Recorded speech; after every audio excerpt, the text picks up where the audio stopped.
God damn it. A garden with a bench in a memory care facility. A frustrated Elle is wandering around in search of her husband. When she spots a forlorn looking man, Corey, she addresses him. Have you seen my husband, Patrick? I never go to his room. We usually meet at the exact spot where you're standing. His attendant Felice always brings him out here at 10, my appointment time. Are you new here? I don't work here, and I don't know where your husband is. Well, what are you doing here? Corey ignores Elle and sits on the bench. I haven't seen you before. Are you visiting your wife? It's my husband. I transferred him here from the Culver City Senior Care a year ago. It was January 2010, the beginning of a new decade. His dementia had gotten worse, and they suggested this place. I think it was just an excuse because they couldn't or they didn't want to handle him. Oh, sorry, my mistake. That's okay. I'm used to it. This marriage thing is still new to some people. Hard to believe it's only been legal for the last 3 years. God, it's hard for me to believe it's 2011 already. We thought it was a big deal becoming parents in 95, but getting married seemed to change our relationship. My name is Corey. I'm Elle. Anyway, that place in Culver City was as bad as a snake pit. Thank goodness I found this place. Although, isn't it crazy having it named Sunrise? As if this place is a new beginning. When I went to his room, the attendant stopped me and said they were cleaning him up and to wait here. I think there were some changes because of the holiday and different staff. Oh, it is beautiful out here. Elle's phone rings and she gets up from the bench. Look, I know. That nurse is new. Look, just try to understand. Really? No, I don't believe that. I can't talk now. Goodbye. As she finishes, she sits down by Corey. It's a shitty disease, isn't it? I wonder why if Patrick will ever recognize me. He thinks I'm some strange woman when I come to visit him. Same with Noah. You know, if I had Alzheimer's, maybe this wouldn't be a bad place to live. Anyway, it's better for Patrick. At least he has a community around him of other people stricken with the same illness. At home, he was having a difficult time. He was retired and just sat in front of the television all day. No other human contact except for me. I haven't seen you here before. It's usually pretty quiet here in the morning. Noah doesn't talk much, and sometimes I just enjoy the peace and quiet. Like I work. I just changed my schedule so I can visit in the mornings. I would go crazy if I didn't have my nursing job. I retired when Patrick got sick and I took care of him, but now that he's a resident here, I went back to the hospital. I had Patrick admitted here in 2009. I really needed an escape. I know. Noah was the breadwinner. He had a successful hearing aid practice, so I didn't need to work. I'm still kind of surprised we haven't met before, since Noah's been here since 2010.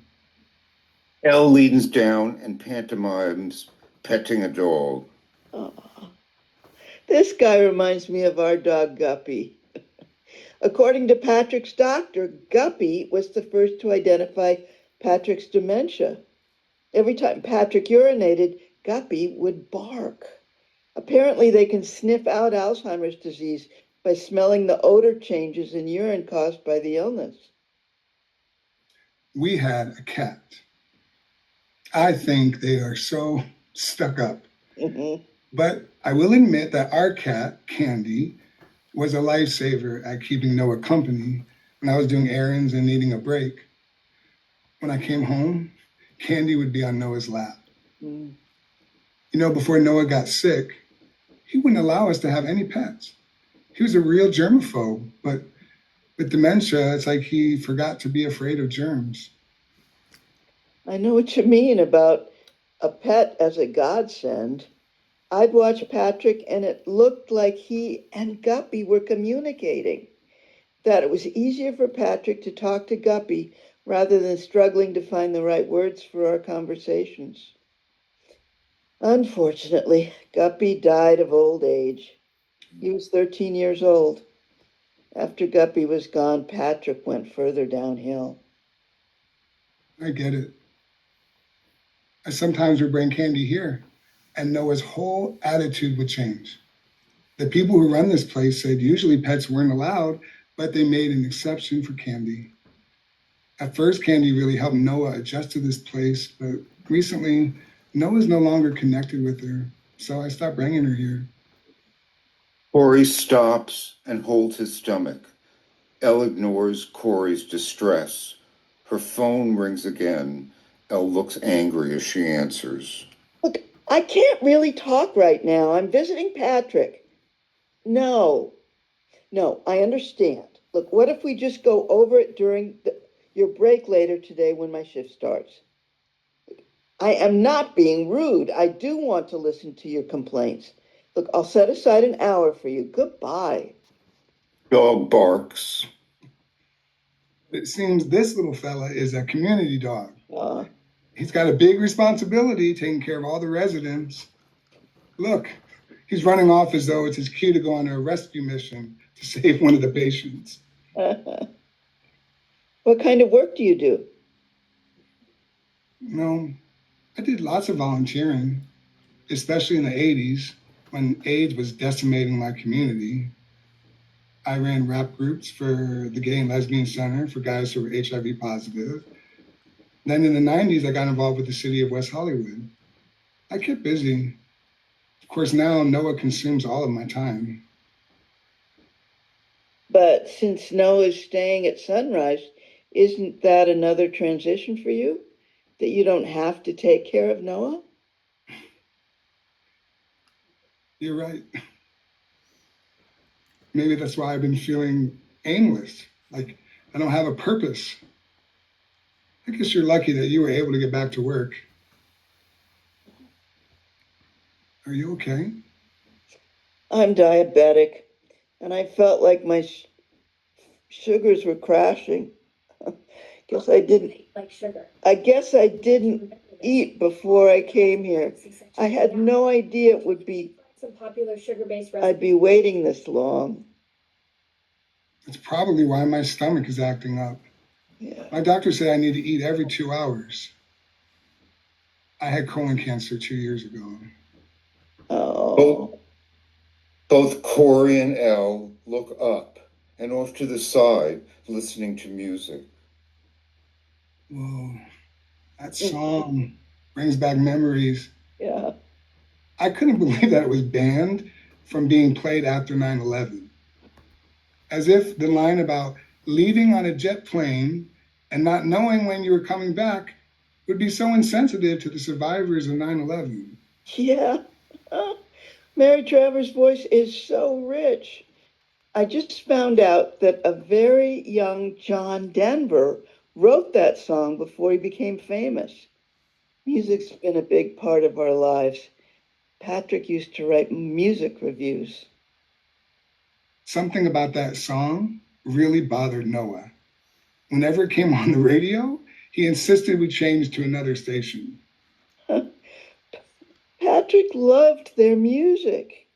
We used their wedding song, There Is Love, when we got married. We've been married 40 years. Same for us. I like to say we were illegal for 38 and 2 years legal. We got married in 2008 during those few months when it was legal before Prop 8 put a halt to same-sex marriage. I couldn't believe how quickly things got worse after Noah's diagnosis. Oh. With Patrick, his descent was crazy fast. I just hadn't seen the signs of Alzheimer's when he started struggling with words. He'd be in the middle of a sentence and then just stop talking. And he gets so angry when he lost things and forgot their names. But the doctor said even if he'd gotten diagnosed earlier, there wasn't any effective treatment. It wouldn't have made any difference. Corey and Elle both look up, acknowledging the entrance of two men. Oh, finally. My Patrick is headed this way. Oh my God, he's kissing another man. Oh, crap. That's my husband, Noah.